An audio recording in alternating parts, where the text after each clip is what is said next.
नरेवाडी येथील संगोपन हॉस्पिटलमध्ये गुडघा प्रत्यारोपण शस्त्रक्रिया यशस्वी। 3 वर्षापासून गुडघेदुखी वेदनेने त्रस्त असलेल्या मनवाड येथील महिलेची झाली त्रासापासून सुटका।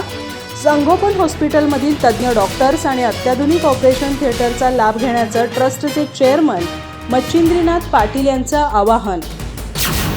गडहिंग्लज तालुक्यातील नरेवाडी येथील कैलासवासी गुंडू पाटील चॅरिटेबल ट्रस्ट संचलित संगोपन हॉस्पिटल अँड रिसर्च सेंटर नरेवाडी इथं गुडघा प्रत्यारोपण ऑपरेशन यशस्वी झालं।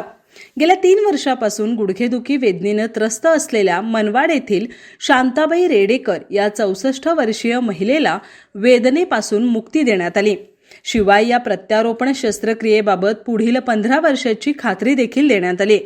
ऑर्थोपेडिक सर्जन डॉक्टर संतोष, भूलतज्ञ doctor Prasad, surgeon doctor Shankar Malpure, doctor Devanand Raynawar, doctor Anuradha Sawant, doctor Preeti Khot आदींसह परिचारिका काजल कांबळे, शोभा धनगर या टीमनं हे ऑपरेशन यशस्वी केलं। गडहिंग्लज, आजरा, चंदगड तालुक्यातील आणि उत्तर कर्नाटकातल्या बेळगाव जिल्ह्यातील गुडघादुखीने त्रस्त रुग्णांसाठी संगोपन हॉस्पिटलमध्ये तज्ञ डॉक्टर आणि अत्याधुनिक मशीनसह सुसज्ज असं ऑपरेशन थिएटर उपलब्ध असून याचा फायदा गुडघ्याच्या आजाराने त्रस्त असलेल्या रुग्णांनी घ्यावा असं आवाहन मच्छिंद्रनाथ पाटील यांनी या निमित्तानं केलं आहे।